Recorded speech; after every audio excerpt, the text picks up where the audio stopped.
This update is sponsored by Squarespace. Whether you need a domain, website, or online store, make your next move with Squarespace. You can start a free trial today and get 10% off your first purchase when you go to squarespace.com/theknow or use offer code KNOW. Welcome to The Know. I'm Ashley. Now, there are popular games, there are hit games, and then, in a category all of its own, PlayerUnknown's Battlegrounds. After 6 months in early access, hasn't even officially launched yet, it has officially hit 10 million copies sold. So at this point, pretty safe to say the Battle Royale game has become a phenomenon. It's also regularly the top game on Twitch now that it's broken into that top tier, and it's currently on top of Steam's concurrent player list, beating out heavyweights like Dota 2 and Counter-Strike Global Offensive. Not bad for a game that hasn't actually come out. Of course, the game still has plenty of its issues, idling players being one of them. Those are the players that just hang out in a game looking to score free battle points. Bluehole says they are going to be addressing that issue, but they're not sure how just yet, possibly awarding more points to active players or directly trying to prevent idlers from doing their, lazy thing, whatever. Either way, honestly, it's pretty good signs for Xbox, I think.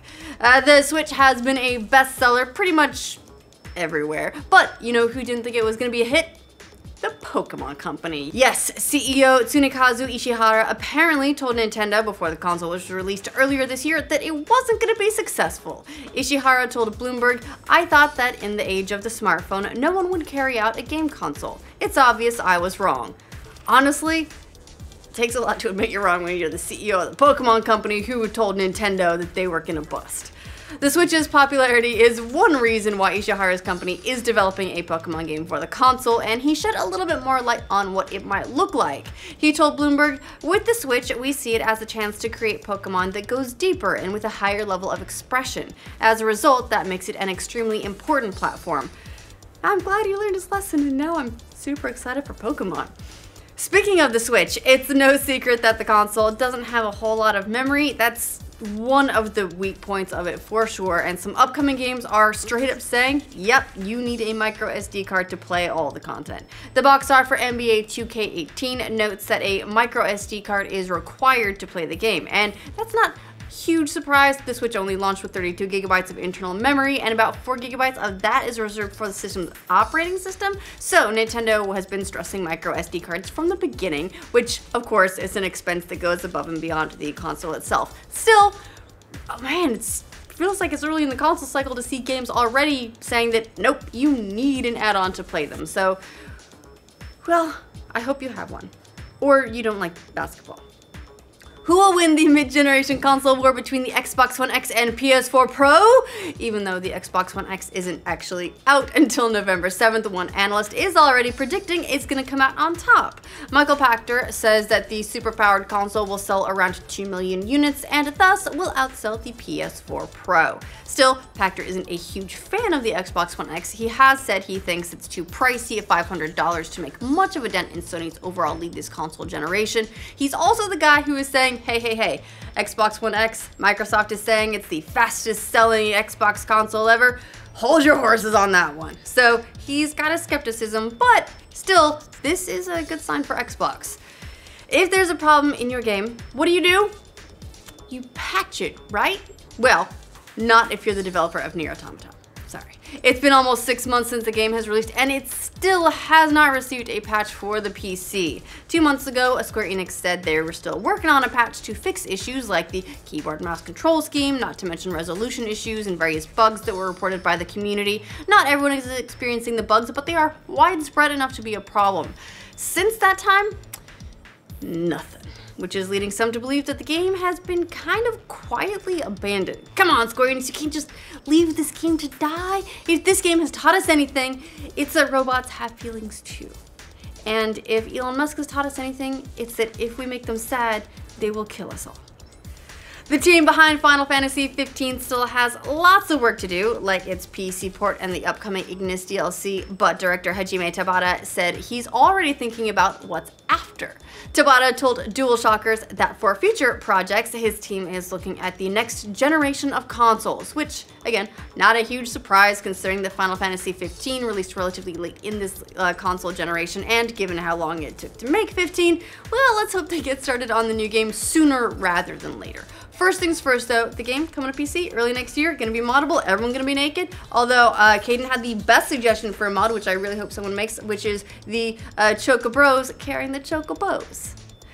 The despised DRM for Sonic Mania has been cracked. It did not take very long. You might remember the intense backlash against the presence of the anti-piracy software Denuvo on the PC version of the game. No one was happy about it. It requires games to maintain an online connection to play it, which is one major hurdle. SEGA later removed it after an outcry, but hackers still cracked Denuvo anyway, probably. At this point, just to prove a point.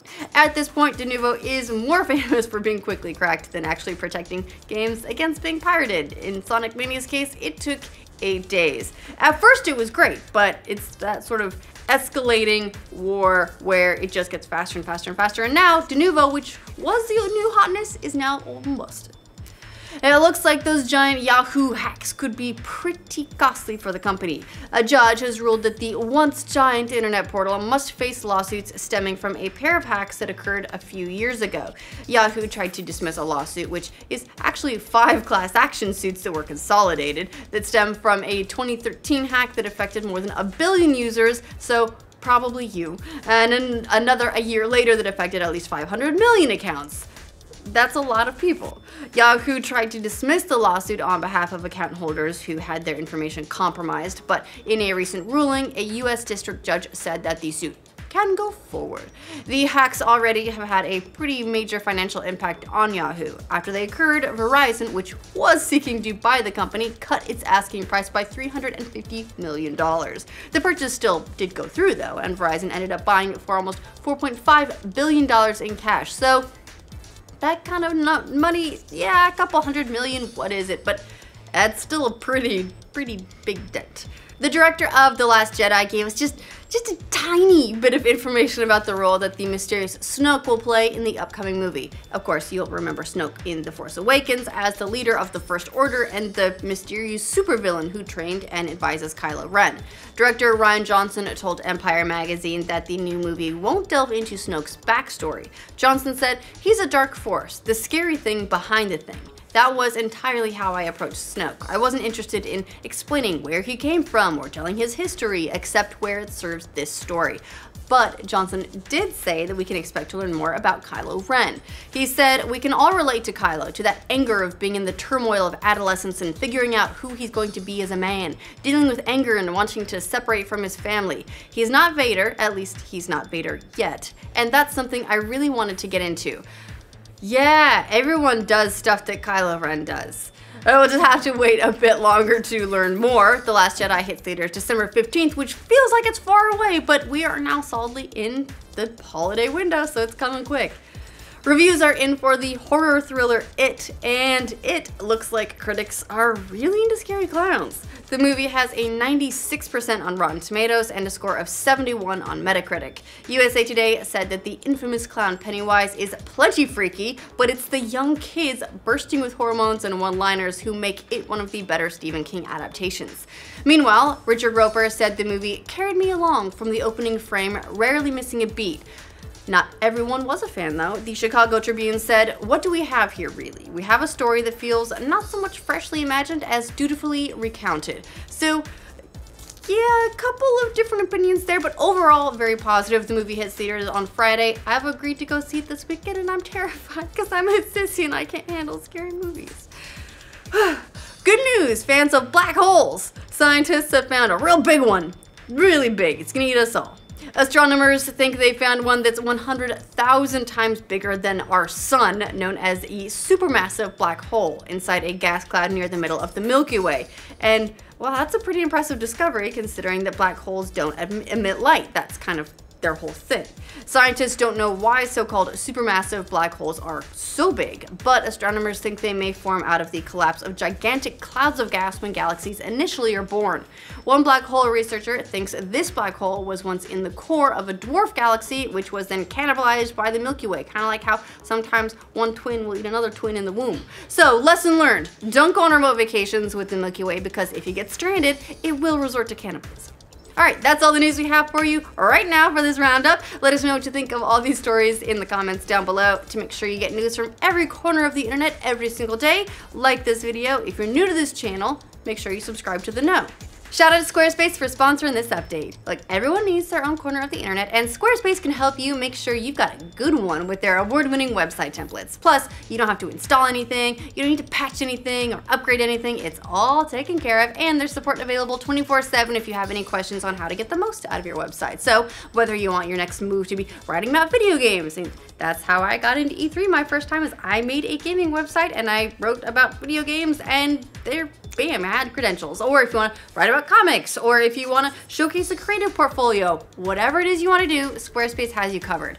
Start a free trial today and get 10% off your purchase if you decide you really want to go for it. To get it, just go to squarespace.com/theknow, or if you just happen to be on Squarespace's website, use offer code KNOW and it'll still give it to you.